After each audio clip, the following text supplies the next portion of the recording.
Hi ಎಲ್ರಿಗೂ ನಮಸ್ಕಾರ. ಎಲ್ರಿಗೂ ಸ್ಪರ್ಧಾ ಝೋನ್ ಯೂಟ್ಯೂಬ್ ಚಾನಲ್ಗೆ ಸ್ವಾಗತ ಸುಸ್ವಾಗತ. ಹಲವಾರು ವಿದ್ಯಾರ್ಥಿಗಳು ಏನ್ ನೋಟಿಫಿಕೇಶನ್ಗೋಸ್ಕರ ಕಾಯ್ಕೊಂಡು ಕೂತಿದ್ರಿ. ಈಗ ನಿಮ್ಗೊಂದು ಗುಡ್ ನ್ಯೂಸ್ ಏನಪ್ಪಾ ಅಂದ್ರೆ 8,000 PC-ಗೆ ಇನ್ನೊಂದು ಒಂದೇ ವಾರದಲ್ಲಿ ನೋಟಿಫಿಕೇಶನ್ ಆಗುತ್ತೆ ಅಂತ ನೀವು ಹಲವಾರು ಮಾಧ್ಯಮಗಳನ್ನು ನೋಡಿರ್ತೀರಿ. ಹಾಗಾಗಿ ಆದಷ್ಟು ಬೇಗ ನೀವು ಪ್ರಿಪರೇಷನ್ ಅನ್ನ ಸ್ಟಾರ್ಟ್ ಮಾಡೋದು, ರಿವಿಷನ್ ಮಾಡೋದು ತುಂಬಾ ಮುಖ್ಯ ಆಗುತ್ತೆ. ಹಾಗಾಗಿ ಇಲ್ಲಿ ನಾನು ಒಂದು ಹೊಸ ಕಾನ್ಸೆಪ್ಟ್ ಅನ್ನ ತಗೊಂಡಿದ್ದೀನಿ, science from basic to advanced ಅಂತೇಳಿ. ನಿಮಗೆ ಸೈನ್ಸ್ ಬೇಸಿಕ್ ಮುಗಿದ ತಕ್ಷಣ ಟಾಪಿಕ್ ವೈಸ್ ಎಲ್ಲ ನೀಟಾಗಿ ಎಕ್ಸ್ಪ್ಲೇನ್ ಮಾಡ್ತಾ ಹೋಗ್ತೀನಿ. ನಿಮ್ಮ ಫ್ರೆಂಡ್ಸ್ಗೂ ಕೂಡ ಶೇರ್ ಮಾಡಿ ಅನ್ನುವಂಥದ್ದು. ಇವತ್ತಿನ ಟಾಪಿಕ್ಸ್ SI ಯೂನಿಟ್ಸ್ ಅನ್ನುವಂಥದ್ದು. SI ಯೂನಿಟ್ಸ್ ಅನ್ನುವಂಥದ್ದು ಇವತ್ತಿನ ಟಾಪಿಕ್ ಆಗಿರುತ್ತೆ. ಓಕೆ, ಹಾಗಾದ್ರೆ SI ಯೂನಿಟ್ಸ್ ಯಾವ್ಯಾವ ಬರುತ್ತೆ ಅಂತ ನೋಡೋದಾದ್ರೆ ಸುಮಾರು 40ರಿಂದ 45 ಹತ್ತತ್ರ 50 ಏನು SI ಯೂನಿಟ್ಸ್ ಬರುತ್ತೆ. ಅದನ್ನ ನೀಟಾಗಿ ಬರ್ಸ್ಕೊಂಡು ಹೋಗ್ತೀನಿ, ನೀಟಾಗಿ ನೋಟ್ ಡೌನ್ ಮಾಡ್ಕೊಳ್ಳಿ, ಅವುಗಳನ್ನ ರಿವೈಸ್ ಮಾಡ್ಕೊಂಡು ಹೋಗಿ. ಪರೀಕ್ಷೆಗೆ ಅತ್ಯಂತ ಉಪಯುಕ್ತವಾಗಿರತಕ್ಕಂಥ ಟಾಪಿಕ್ ಇದು, ಹೌದಾ? ಇನ್ನು ಮೊದಲೇ ಬಾರಿಗೆ ಏನು ಜವದ SI ಮಾನ ಯಾವುದು? ಮೀಟರ್ ಪರ್ ಸೆಕೆಂಡ್ ಅಂತೀವಿ, ಅಥವಾ ಮೀಟರ್ ಪರ್ ಸೆಕೆಂಡ್ ಅಂತ ಹಿಂಗೂ ಬರಿತೀವಿ, ಹೌದಾ? ಇನ್ನು ನೆಕ್ಸ್ಟ್ ವೇಗ ಅಂದಾಗ ಮೀಟರ್ ಪರ್ ಸೆಕೆಂಡ್ ಸೇಮ್, ಹೌದಾ? ಅಥವಾ ಏನು ಮೀಟರ್ ಪರ್ ಸೆಕೆಂಡ್ ಹೀಗೂ ಬರೀಬಹುದು. ನೆಕ್ಸ್ಟ್ ತೂಕ ಅಂದಾಗ ತೂಕದ SI ಮಾನ ಯಾವುದು? ನ್ಯೂಟನ್ ಅಂತ ಕರಿತೀವಿ. ತೂಕದ SI ಮಾನ ನ್ಯೂಟನ್. ತಾಪ ಟೆಂಪರೇಚರ್ SI ಮಾನ ಯಾವುದು? ಕೆಲ್ವಿನ್. ನ್ಯೂಟನ್ ಅಂದಾಗ ಹೀಗೂ ಬರಿತೀವಿ, ಕೆಲ್ವಿನ್ ಅಂದಾಗ ಕ್ಯಾಪಿಟಲ್ ಕೆ ಬರಿತಾ ಹೋಗ್ತೀವಿ, ಹೌದಾ? ತಾಪ. ನೆಕ್ಸ್ಟ್ ಬಲ ಅಂದಾಗ ಬಲಕ್ಕೂ ಕೂಡ ನ್ಯೂಟನ್ ಅನ್ನು ಯೂಸ್ ಮಾಡ್ತಾ ಹೋಗ್ತೀವಿ. ಬಲದ SI ಮಾನ ಯಾವುದು? ನ್ಯೂಟನ್, ಹೌದಾ? ನೆಕ್ಸ್ಟ್ ನೌಕಾಯಾನದ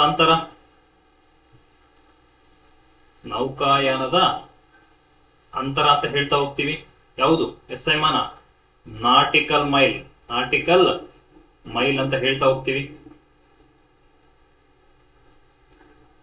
ಹೌದಾ? ನೆಕ್ಸ್ಟ್ ಇನ್ನು ಹೇಳೋದಾದ್ರೆ ಯಾವುದು? ಸೂಕ್ಷ್ಮ ಜೀವಿಗಳ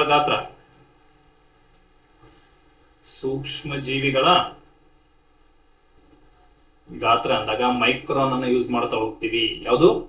ಮೈಕ್ರಾನ್. ನೆಕ್ಸ್ಟ್ ಇನ್ನು ಮಸೂರ ಅಂದಾಗ ಮಸೂರದ SI ಮಾನ ಯಾವುದು? ಲೆನ್ಸ್, ಪವರ್ ಆಫ್ ಲೆನ್ಸ್ ಅಂತ ಕರಿತೀವಿ. ಮಸೂರದ SI ಮಾನ ಯಾವುದು? ಡಯಾಪ್ಚರ್. ಲೆನ್ಸ್ ಪವರ್ ಆಫ್ ಲೆನ್ಸ್ ಅಂತ ಕರಿತೀವಿ, ಮಸೂರದ SI ಮಾನ ಅಂತ ಕರಿತಾ ಹೋಗ್ತೀವಿ ಅನ್ನುವಂಥದ್ದು, ಹೌದಾ? ಇನ್ನು ಧಾರಕ ಅಂದಾಗ ಫ್ಯಾರೆಡ್ ಅಥವಾ ಕ್ಯಾಪಿಟಲ್ F ಅನ್ನು ಯೂಸ್ ಮಾಡ್ತಾ ಹೋಗ್ತೀವಿ. ನೆಕ್ಸ್ಟ್ ಚೋದಕತೆ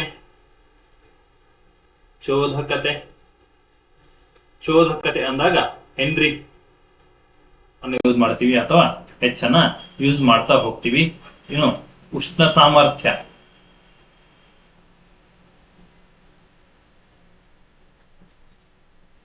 ಸಾಮರ್ಥ್ಯ ಅಂದಾಗ ಜೌಲ್ ಪರ್ ಕೆಲ್ವಿನ್ ಅಂತ ಕರಿತಾ ಹೋಗ್ತೀವಿ. ಉಷ್ಣ ಸಾಮರ್ಥ್ಯ ಅಂತ ಹೀಟ್ ಕೆಪಾಸಿಟಿ ಅಂತ ಹೇಳಿ ಕರಿತಾ ಹೋಗ್ತೀವಿ. ಇನ್ನು ವಿಶಿಷ್ಟ ಉಷ್ಣ ಅಂದಾಗ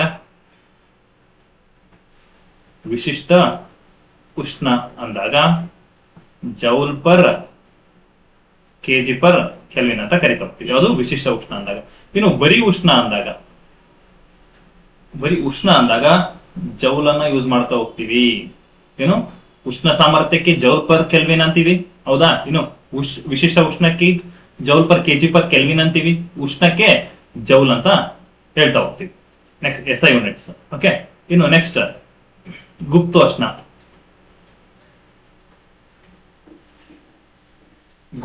ಅಂದಾಗ ಜೌಲ್ ಪರ್ ಕೆಜಿ ಅಂತ ನೋಡ್ತಾ ಹೋಗ್ತೀವಿ. SI ಯೂನಿಟ್ ಗುಪ್ತೋಷ್ಣ. ಓಕೆ, ಹಿಡನ್ ಹೀಟ್ ಅಂತ ಕರಿತೀವಿ. ಗುಪ್ತೋಷ್ಣದ SI ಮಾನ ಯಾವುದು? ಜೌಲ್ ಪರ್ ಕೆಜಿ ಅಂತ ಕರಿತಾ ಹೋಗ್ತೀವಿ. ಇನ್ನು ಓಝೋನ್ ಪದರದ SI ಮಾನ ಓಝೋನ್ ಪದರದ ಪ್ರಮಾಣ ಅಂತ ಕರಿತೀವಿ. ಇದರ ಅಳತೆ ಮಾಡತಕ್ಕಂಥ ಮಾನ ಯಾವ್ದಪ್ಪ ಅಂದ್ರೆ ಅದು ಡಾಪ್ಸನ್. O3 ಅಂತ ಕರಿತೀವಿ, ಓಝೋನ್, ಹೌದಾ? ನೆಕ್ಸ್ಟ್ O2 O3 ಇವಕ್ಕೆಲ್ಲ ಡಿಫ್ರೆನ್ಸ್ ಗೊತ್ತಿರಲಿ. ಓಕೆ, ಇನ್ನು ನೆಕ್ಸ್ಟ್ ನ್ಯೂಕ್ಲಿಯರ್ ಸೈಜ್ ಅಂದಾಗ SI unit of nuclear size ಅಂದಾಗ ಫೆರ್ಮಿಯನ್ನ ಯೂಸ್ ಮಾಡ್ತೀವಿ, ಹೌದಾ? ಫೆರ್ಮಿಯನ್ನ ಯೂಸ್ ಮಾಡ್ತಾ ಹೋಗ್ತೀವಿ. ನೆಕ್ಸ್ಟ್ ಒತ್ತಡ ಪ್ರೆಷರ್ ಅಂದಾಗ ಪ್ಯಾಸ್ಕಲ್ ಅನ್ನ ಯೂಸ್ ಮಾಡ್ತೀವಿ, ಬಾರ್ ಅನ್ನ ಯೂಸ್ ಮಾಡ್ತೀವಿ. ನೆಕ್ಸ್ಟ್ ನ್ಯೂಟನ್ ಮೀಟರ್ ಸ್ಕ್ವೇರ್ ಅನ್ನು ಕೂಡ ಯೂಸ್ ಮಾಡ್ತಾ ಹೋಗ್ತೀವಿ ಅನ್ನುವಂಥದ್ದು. ಹೌದಾ? ಇನ್ನು ನೆಕ್ಸ್ಟ್ ಕಾಗದದ ಎಣಿಕೆ ಅಂದಾಗ ಕಾಗದದ ಎಣಿಕೆ ಅಂತ ಬಂದಾಗ ರೀಮ್ ಅನ್ನ ಯೂಸ್ ಮಾಡ್ತಾ ಹೋಗ್ತೀವಿ. ಇಲ್ಲಿ ಒತ್ತಡ ಅಂದಾಗ ಪ್ಯಾಸ್ಕಲ್ ಅನ್ನು ಯೂಸ್ ಮಾಡ್ತೀವಿ, ಬಾರ್ ಅನ್ನು ಕೂಡ ಯೂಸ್ ಮಾಡ್ತೀವಿ, ನ್ಯೂಟನ್ ಮೀಟರ್ ಸ್ಕ್ವೇರ್ ಅನ್ನು ಕೂಡ ಯೂಸ್ ಮಾಡ್ತಾ ಹೋಗ್ತೀವಿ. ಕಾಗದ ಎಣಿಕೆ ಅಂದಾಗ ರೀಮ್ ಅನ್ನುವಂತ ಒಂದು SI ಯೂನಿಟ್ ಅನ್ನ ಬಳಸ್ತಾ ಹೋಗ್ತೀವಿ. ನೆಕ್ಸ್ಟ್ ಗುರುತ್ವಾಕರ್ಷಣೆ, gravitational force,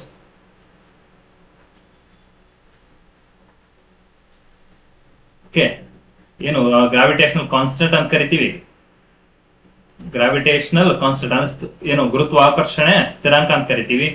Newton metre square per KG square ಅಂತ ಕರಿತಾ ಹೋಗ್ತೀವಿ. ಯಾವುದು? ಗುರುತ್ವಾಕರ್ಷಣೆ ಸ್ಥಿರಾಂಕ newton metre square per KG square ಅಂತ ಕರಿತಾ ಹೋಗ್ತೀವಿ.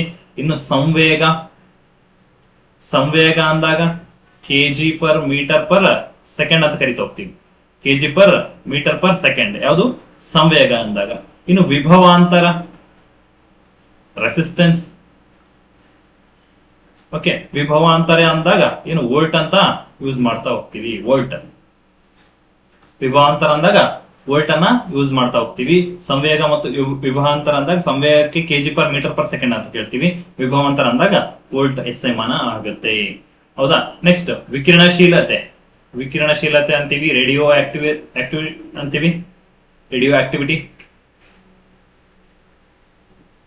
ಆಕ್ಟಿವಿಟಿ ಅಂತೀವಿ, ಅಥವಾ ವಿಕಿರಣಶೀಲತೆ ಅಂತ ಕರಿತಾ ಹೋಗ್ತೀವಿ. ಯಾವುದು? ಬೆಕ್ವರಲ್ ಅಥವಾ ಕ್ಯೂರಿಯನ್ನ ಕೂಡ ಕರಿತಾ ಹೋಗ್ತೀವಿ.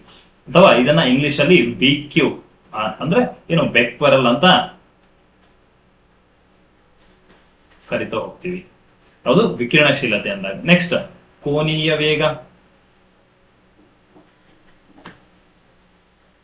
ವೇಗ ಅಂದಾಗ ರೇಡಿಯನ್ ಬರುತ್ತೆ. ರೇಡಿಯನ್ ಪರ್ ಸೆಕೆಂಡ್ ಅಂತ ಬರುತ್ತೆ. ಕೋನೀಯ ವೇಗ ಅಂದಾಗ ರೇಡಿಯನ್ ಪರ್ ಸೆಕೆಂಡ್ ಅಂತ ನೋಡ್ತಾ ಹೋಗ್ತೀವಿ. ಇನ್ನು ಸಾಂದ್ರತೆ ಡೆನ್ಸಿಟಿ ಅಂದಾಗ ಕೆಜಿ ಪರ್ ಮೀಟರ್ ಕ್ಯೂಬ್ ಅಂತ ನೋಡ್ತಾ ಹೋಗ್ತೀವಿ. ಯಾವುದು? ಸಾಂದ್ರತೆ ಅಂದಾಗ ಕೆಜಿ ಪರ್ ಮೀಟರ್ ಕ್ಯೂಬ್ ಅಂತ ನೋಡ್ತೀವಿ. ನೆಕ್ಸ್ಟ್ ಚಿನ್ನ ಮತ್ತು ವಜ್ರ ಅಂದಾಗ ಯಾವ್ದನ್ನ ನೋಡ್ತೀವಿ ನಾವು? ಫಾರ್ ಎಕ್ಸಾಂಪಲ್ ಚಿನ್ನವನ್ನ ತಗೊಳಕಂತ ಏನು ಬಂಗಾರದ ಅಂಗಡಿಗೆ ಹೋದಾಗ ಇಲ್ಲಿ ಚಿನ್ನವನ್ನ ಯಾವ್ದ್ರ ಮುಖಾಂತರ ಅಳಿತಾರೆ? ಯಾವುದು? ಕ್ಯಾರೆಟ್ ಅಂತ ಹೇಳ್ತೀವಿ. 22 ಕ್ಯಾರೆಟ್, 24 ಕ್ಯಾರೆಟ್ ಅಂತ, ಹೌದಾ, ಕರಿತಾ ಹೋಗ್ತಾರೆ. ಏನ್ ಸರ್ ಹಂಗಂದ್ರೆ 22 ಕ್ಯಾರೆಟ್ ಅಂದ್ರೆ ಏನು, 24 ಕ್ಯಾರೆಟ್ ಅಂದ್ರೆ ಏನು? ಇಲ್ಲಿ 22 ಕ್ಯಾರೆಟ್ ನೋಡೋಣ, ಇಲ್ಲಿ 24 ಕ್ಯಾರೆಟ್ ಅನ್ನ ನೋಡ್ತಾ ಹೋಗೋಣ. ಇಲ್ಲಿ ಫಾರ್ ಎಕ್ಸಾಂಪಲ್ 22 ಕ್ಯಾರೆಟ್ ಅಂತ ಯಾಕೆ ಕರೀತಾರೆ ಅಂತ ಕೇಳೋದಾದ್ರೆ, 22 ಕ್ಯಾರೆಟ್ ಅಂದಾಗ ಇಲ್ಲಿ 91.67% ಏನಿರುತ್ತೆ ಅಂದ್ರೆ ಗೋಲ್ಡ್ ಇರುತ್ತೆ. ಹೌದಾ, 91.67% ಗೋಲ್ಡ್ ಇರುತ್ತೆ. ಇನ್ನು ಮಿಕ್ಕಿದಂತಹ 8.33% ಏನಿರುತ್ತೆ, ಕಾಪರ್ ಮಿಕ್ಸ್ ಮಾಡಿರ್ತಾರೆ. ಕಾಪರ್ ಇರುತ್ತೆ, ಓಕೆ, ಸಿಲ್ವರ್ ಇರುತ್ತೆ, ಜಿಂಕ್ ಇರುತ್ತೆ, ಇನ್ನು ನಿಕ್ಕೆಲ್ ಇರುತ್ತೆ. ಈ ಒಂದು ವಸ್ತುಗಳನ್ನ ಅಥವಾ ಈ ಒಂದು ಮೆಟಲ್ ಅನ್ನ ಮಿಕ್ಸ್ ಮಾಡ್ತಾರೆ. ಹಾಗಾಗಿ ಇಲ್ಲಿ 22 ಕ್ಯಾರೆಟ್ಗೆ ಜಾಸ್ತಿ ಬೆಲೆ ಇರೋದಿಲ್ಲ. ಹೌದಾ, ಕಡಿಮೆ ಇರುತ್ತೆ. 22 ಕ್ಯಾರೆಟ್ ಕಡಿಮೆ ಇರುತ್ತೆ, 24 ಕ್ಯಾರೆಟ್ಗೆ ಜಾಸ್ತಿ ಇರುತ್ತೆ. ಯಾಕೆ ಅಂದ್ರೆ ಇಲ್ಲಿ 22 ಕ್ಯಾರೆಟ್ ಅಲ್ಲಿ 91% ಮಾತ್ರ ಏನು ಗೋಲ್ಡ್ ಇರುತ್ತೆ. ಇನ್ನು ಮಿಕ್ಕಿದಂತಹ 8% ಕಾಪರ್ ಇರ್ಬೋದು, ಸಿಲ್ವರ್ ಇರ್ಬೋದು, ಜಿಂಕ್ ಇರ್ಬೋದು, ನಿಕ್ಕೆಲ್ ಇರ್ಬೋದು, ಇವುಗಳನ್ನ ಮಿಕ್ಸ್ ಮಾಡಿ ತಯಾರು ಮಾಡ್ತಾರೆ. ಹಾಗಾಗಿ 22 ಕ್ಯಾರೆಟ್ ಗೋಲ್ಡ್ ಅಂದ್ರೆ ಸ್ವಲ್ಪ ಕಡಿಮೆ ಇರುತ್ತೆ ಕಾಸ್ಟ್. ಹೌದಾ, ಒಂದು 10,000 ಕಡಿಮೆ ಇರುತ್ತೆ. ಇಲ್ಲಿ 24 ಕ್ಯಾರೆಟ್ ಅಂದ್ರೆ ಏನು, ಇದು ಪ್ಯೂರ್ ಗೋಲ್ಡ್ ಆಗಿರುತ್ತೆ. ಪ್ಯೂರ್ ಗೋಲ್ಡ್ ಆಗಿರುತ್ತೆ. ಯಾವುದು 24 ಕ್ಯಾರೆಟ್ ಅಂತ. ಓಕೆ, ನಾವು ಫಾರ್ ಎಕ್ಸಾಂಪಲ್ ಹೇಳ್ತಿರ್ತೀವಿ, ಯಾವುದೇ ಒಬ್ಬ ವಿದ್ಯಾರ್ಥಿ, ಯಾವುದೇ ಒಬ್ಬ ಮನುಷ್ಯನ ಗುಣ ಹೇಳ್ಬೇಕಾದ್ರೆ 24 ಕ್ಯಾರೆಟ್ ಅಂತ ಹೇಳ್ತಾ ಹೋಗ್ತೀವಿ. ಆ ಗುಣ ಶುದ್ಧ ಅಂತ ಹೇಳ್ತಾ ಹೋಗ್ತೀವಿ. ಹೌದಾ, ಹಾಗಾಗಿ ಇಲ್ಲಿ 22 ಕ್ಯಾರೆಟ್ 24 ಕ್ಯಾರೆಟ್ಗೆ ಸ್ವಲ್ಪ ಡಿಫ್ರೆನ್ಸ್ ಗೊತ್ತಿರಲಿ ಅನ್ನುವಂಥದ್ದು. ಓಕೆ, ನೆಕ್ಸ್ಟ್ ಕೆಲಸ ಅಂದಾಗ ಕೆಲಸದ ಎಸ್ಐಮಾನ ಯಾವುದು, ನ್ಯೂಟನ್ ಮೀಟರ್ ಅಂತ ಕರಿತಾ ಹೋಗ್ತೀವಿ. ನ್ಯೂಟನ್ ಮೀಟರ್ ಅಥವಾ ಜೌಲ್ ಅಂತ ಕರಿತಾ ಹೋಗ್ತೀವಿ. ಯಾವುದಕ್ಕೆ ಕೆಲಸ ಎಸ್ಐಮಾನ ಯಾವುದು, ನ್ಯೂಟನ್ ಮೀಟರ್ ಅಥವಾ ಜೌಲ್ ಅಂತ ಕರಿತಾ ಹೋಗ್ತೀವಿ. ನೆಕ್ಸ್ಟ್ ಉಷ್ಣಕ್ಕೆ ಜೌಲ್ ಅಂತ ಹೇಳಿದ್ರೆ ಉಷ್ಣ ಆಗಿರ್ಬೋದು, ಗುಪ್ತೋಷ್ಣ ಆಗಿರ್ಬೋದು, ಇನ್ನು ವಿಶಿಷ್ಟ ಉಷ್ಣ ಆಗಿರ್ಬೋದು, ಹೌದಾ, ಇನ್ನು ಉಷ್ಣ ಸಾಮರ್ಥ್ಯ ಆಗಿರ್ಬೋದು, ಇವೆಲ್ಲ ಆಗಿದೆ. ನೆಕ್ಸ್ಟ್ ವೇಗೋತ್ಕರ್ಷ. ವೇಗೋತ್ಕರ್ಷ ಅಂದಾಗ ಯಾವ್ದು ಬರುತ್ತೆ ಸರ್ ಅಂತಂದಾಗ ಮೀಟರ್ ಪರ್ ಸೆಕೆಂಡ್ ಸ್ಕ್ವೇರ್ ಬರುತ್ತೆ. ಯಾವ್ದಕ್ಕೆ? ವೇಗೋತ್ಕರ್ಷ ಅಂದಾಗ ಮೀಟರ್ ಪರ್ ಸೆಕೆಂಡ್ ಸ್ಕ್ವೇರ್ ಬರ್ತಾ ಹೋಗುತ್ತೆ. ಇನ್ನು ನೆಕ್ಸ್ಟ್ ಆವೃತ್ತಿಯನ್ನ ನೋಡಿದಾಗ ಫ್ರೀಕ್ವೆನ್ಸಿ. ಓಕೆ, ಎಸೆಂಟ್ ಆಫ್ ಫ್ರೀಕ್ವೆನ್ಸಿ ಅಥವಾ ಆವೃತ್ತಿ ಅಂದಾಗ ಹರ್ಟ್ಸ್ ಬರುತ್ತೆ. ಹೌದಾ. ನೆಕ್ಸ್ಟ್ ವಾಯುಭಾರ ಅಂದಾಗ ಬಾರಿಂದ ಅಳತೆ ಮಾಡ್ತಾ ಹೋಗ್ತೀವಿ. ಎಸ್ ಐ ಯೂನಿಟ್ ಯಾವುದು? ವಾಯುಭಾರದ ಎಸ್ ಐ ಮಾನ. ಓಕೆ, ವಾಯುಭಾರದ ಎಸ್ ಐ ಮಾನ ಯಾವ್ದಪ್ಪ ಅಂದ್ರೆ ಅದು ಬಾರ್ ಆಗುತ್ತೆ. ನೆಕ್ಸ್ಟ್ ತರಂಗ ದೂರ, ವೇವ್ ಲೆಂತ್. ತರಂಗ ದೂರ ಅಂತೀವಿ, ವೇವ್ ಲೆಂತ್ ಅಂತೀವಿ. S I unit of wave length ಅಂತ ಕೇಳಿದಾಗ ಅದು ಆಂಗ್ಸ್ಟ್ರಾಮ್ ಆಗುತ್ತೆ.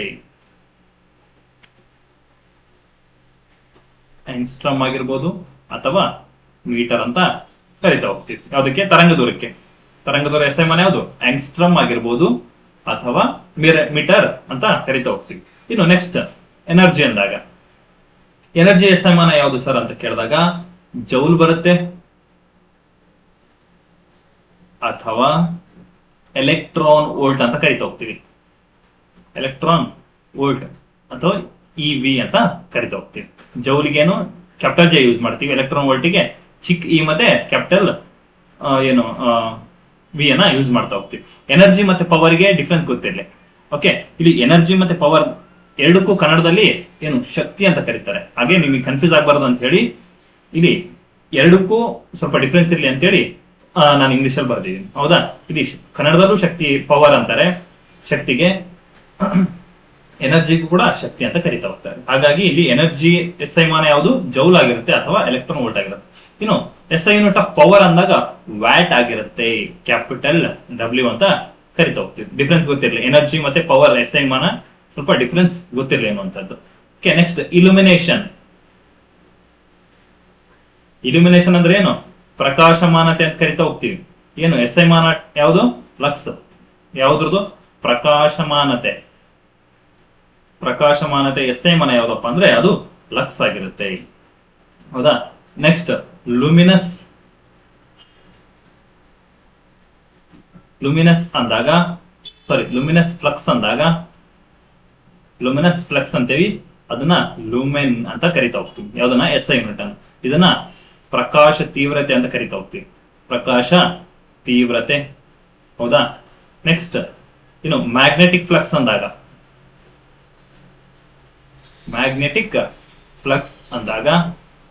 ವೆಬರ್ ಬರುತ್ತೆ. ಓಕೆ, ಮ್ಯಾಗ್ನೆಟಿಕ್ ಫ್ಲಕ್ಸ್ ಅಂತೀವಿ. ಇದರ ಎಸ್ ಐ ಮಾನ ಯಾವುದು ಸರ್ ಅಂದ್ರೆ ಅದು ವೆಬರ್ ಬರ್ತಾ ಹೋಗುತ್ತೆ. ಇನ್ನು ಮ್ಯಾಗ್ನೆಟಿಕ್ ಫೀಲ್ಡ್ ಅಂದಾಗ ಮ್ಯಾಗ್ನೆಟಿಕ್ ಫ್ಲಕ್ಸ್ ಬೇರೆ, ಮ್ಯಾಗ್ನೆಟಿಕ್ ಫೀಲ್ಡ್ ಬೇರೆ. ಹೌದಾ. ಓಕೆ, ಮ್ಯಾಗ್ನೆಟಿಕ್ ಫ್ಲಕ್ಸ್ ಡೆನ್ಸಿಟಿ ಅಂತ ಕರಿತೀವಿ. ಇದರ ಎಸ್ ಐ ಮಾನ ಟೆಸ್ಲಾವನ್ನ ಯೂಸ್ ಮಾಡ್ತಾ ಹೋಗ್ತೀವಿ. ಮ್ಯಾಗ್ನೆಟಿಕ್ ಫ್ಲಕ್ಸ್ ಬೇರೆ, ಮ್ಯಾಗ್ನೆಟಿಕ್ ಫ್ಲಕ್ಸ್ ಡೆನ್ಸಿಟಿ ಬೇರೆ. ಮ್ಯಾಗ್ನೆಟಿಕ್ ಫ್ಲಕ್ಸ್ ಯಾವ್ದು ಯೂಸ್ ಮಾಡ್ತೀವಿ? ವೆಬರ್ ಯೂಸ್ ಮಾಡ್ತೀವಿ. ಇಲ್ಲಿ ಮ್ಯಾಗ್ನೆಟಿಕ್ ಫ್ಲಕ್ಸ್ ಡೆನ್ಸಿಟಿ ಅಂದಾಗ ಟೆಸ್ಲಾವನ್ನ ಯೂಸ್ ಮಾಡ್ತಾ ಹೋಗ್ತೀವಿ. ಓಕೆ, ಇನ್ನು ನೆಕ್ಸ್ಟ್ ಅಮೌಂಟ್ ಆಫ್ ಸಬ್ಸ್ಟೆನ್ಸ್ ಅಂತ ಕರಿತೀವಿ. ಏನ್ ಸರ್ ಅಮೌಂಟ್ ಆಫ್ ಸಬ್ಸ್ಟೆನ್ಸ್ ಅಂದ್ರೆ? ಎಸ್ ಐ ಯೂನಿಟ್ ಏನು? ಮೋಲ್ ಬರುತ್ತೆ. ಏನು ಯಾವುದೇ ಒಂದು ವಸ್ತುವಿನ ಪ್ರಮಾಣ ಅಂತ ಕರಿತಾ ಹೋಗ್ತೀವಿ. ಪದಾರ್ಥದ ಪ್ರಮಾಣ ಅಥವಾ ಪದಾರ್ಥದ ಪ್ರಮಾಣ ಅಂತ ಕರಿತಾ ಹೋಗ್ತೀವಿ. ಅಥವಾ ಏನು ಅಮೌಂಟ್ ಆಫ್ ಸಬ್ಸ್ಟೆನ್ಸ್ ಅಂತ ಕರಿತಾ ಹೋಗ್ತೀವಿ. ಯಾವುದು? ಎಸ್ ಐ ಯೂನಿಟ್ ಏನು? ಮೋಲ್ ಅಂತ ಕರಿತಾ ಹೋಗ್ತೀವಿ.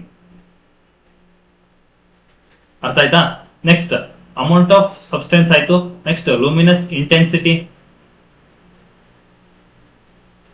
ಲೂಮಿನಸ್ ಇಂಟೆನ್ಸಿಟಿ ಅಂದಾಗ ಕ್ಯಾಂಡೆಲಾ ಬರುತ್ತೆ. ಇದನ್ನ ಕನ್ನಡದಲ್ಲಿ ಏನಂತೀವಿ ಸರ್ ಅಂತ ನೋಡೋದಾದ್ರೆ ಪ್ರಕಾಶ ತೀವ್ರತೆ ಅಂತ ಕರಿತಾ ಹೋಗ್ತೀವಿ. ಸರಿ, ಇದನ್ನ ಪ್ರಕಾಶ ಪ್ರವಾಹ ಅಂತ ಕರಿತೀವಿ. ಪ್ರಕಾಶ ಪ್ರವಾಹ,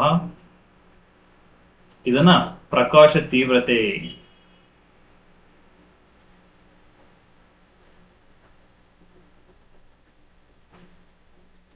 ಪ್ರಕಾಶ ತೀವ್ರತೆ ಅಂತ ಕರಿತೀವಿ.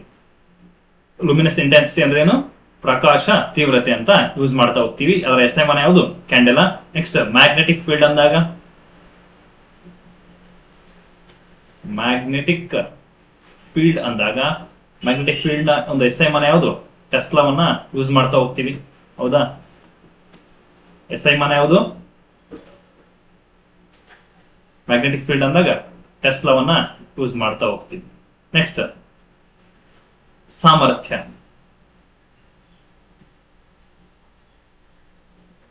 ಓಕೆ, ಸಾಮರ್ಥ್ಯ ಅಂದಾಗ ಫ್ಯಾರಡ್ ಅನ್ನ ಯೂಸ್ ಮಾಡ್ತಾ ಹೋಗ್ತೀವಿ. ಯಾವುದು? ಫ್ಯಾರಡ್ ಅಂತೀವಿ, ಅಥವಾ ಕ್ಯಾಪಿಟಲ್ ಯೂಸ್ ಕ್ಯಾಪಿಟಲ್ ಎಫ್ ಇಂದ ಇಂಡಿಕೇಟ್ ಮಾಡ್ತೀವಿ ಅದನ್ನ, ಎಸ್ ಐ ಮಾನವನ್ನ. ಹೌದಾ? Next inductance. ಇಂಡಕ್ಟೆನ್ಸ್ ಅಂದಾಗ ಹೆನ್ರಿಯನ್ನ ಯೂಸ್ ಮಾಡ್ತಾ ಹೋಗ್ತೀವಿ. ಹೆನ್ರಿ ಅಂದ್ರೆ ಏನು? ಹೆಚ್ಚನ್ನ ಯೂಸ್ ಮಾಡ್ತಾ ಹೋಗ್ತೀವಿ. ನೆಕ್ಸ್ಟ್ ನೀರಿನ ಆಳ. ಓಕೆ, ನೀರಿನ ಆಳ ಅಂತಂದಾಗ ಇಲ್ಲಿ ಪ್ಯಾದಮ್ ಅನ್ನ ಯೂಸ್ ಮಾಡ್ತಾ ಹೋಗ್ತೀವಿ. ಓಕೆ, ನೀರಿನ ಆಳ ಅಂದಾಗ ಯಾವುದು? ಪ್ಯಾದಮ್ ಅನ್ನ ಯೂಸ್ ಮಾಡ್ತಾ ಹೋಗ್ತೀವಿ. ಏನು? ಇಷ್ಟು ನಿಮಗೆ ಎಸ್ ಐ ಮಾನದ ಬಗ್ಗೆ ಮಾಹಿತಿ. ಇವೆಲ್ಲ ಏನು? ಎಸ್ ಐ ಯೂನಿಟ್ಸ್ ಅಂತ ಕರಿತಾ ಹೋಗ್ತೀವಿ, ಎಸ್ ಐ ಮಾನಗಳಂತ ಕರಿತಾ ಹೋಗ್ತೀವಿ. ಇವುಗಳು ಪರೀಕ್ಷೆಯಲ್ಲಿ ತುಂಬಾ ಬಾರಿ ಬಂದಿದ್ದಾವೆ. ಹಾಗಾಗಿ ಇಲ್ಲಿ ಬೇಸಿಕ್ ಇಂದ ಮಾಡ್ತಿರೋದ್ರಿಂದ ಬೇಸಿಕಲಿ ಇದು ಕೂಡ ಒಂದು ಇಂಪಾರ್ಟೆಂಟ್ ಚಾಪ್ಟರ್ ಆಗುತ್ತೆ, ಟಾಪಿಕ್ ಆಗುತ್ತೆ. ಹಾಗಾಗಿ ಬರ್ತಕ್ಕಂತ ಪಿ ಸಿ ಪರೀಕ್ಷೆ ಆಗಿರ್ಬೋದು, GPSTR, HSTR ಕೂಡ ಮಾಡ್ತೀವಿ ಅಂತ ಹೇಳಿದ್ದಾರೆ. ಹೌದಾ? ಹಾಗಾಗಿ ನೀವು ಸ್ವಲ್ಪ ಕೇರ್ಫುಲ್ ಆಗಿ ಓದ್ಕೋಬೇಕಾಗುತ್ತೆ. ಕನ್ನಡ ಜೊತೆ ಇಂಗ್ಲಿಷ್ ಸ್ವಲ್ಪ ಓದ್ಕೊಂಡು, ಸೈನ್ಸ್ ಮತ್ತೆ ಎಕನಾಮಿಕ್ಸ್ ಅಂದಾಗ ಸೈನ್ಸ್ ಮತ್ತೆ ಇಂಗ್ಲಿಷ್ ಕೂಡ ಓದ್ಕೋಬೇಕಾಗುತ್ತೆ. ಇಲ್ಲಿ ನೋಡಿ, ನಾನು ಇಂಗ್ಲಿಷ್ ಬರ್ಸಿದ್ದೀನಿ. ಹೌದಾ? ಇಂಗ್ಲಿಷ್ ಅಲ್ಲಿ ಕೇಳಿದಾನೆ, ಹಾಗಾಗಿ ನಾನು ಇಂಗ್ಲಿಷ್ ಅಲ್ಲೇ ಬರ್ಸಿದ್ದೀನಿ.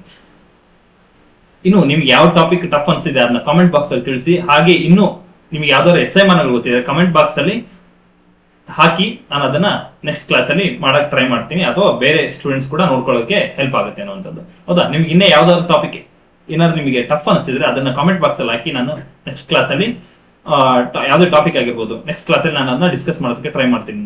ಓಕೆ, ಇವತ್ತಿಗೆ ಇಷ್ಟೇ ಇರಲಿ. Thank you.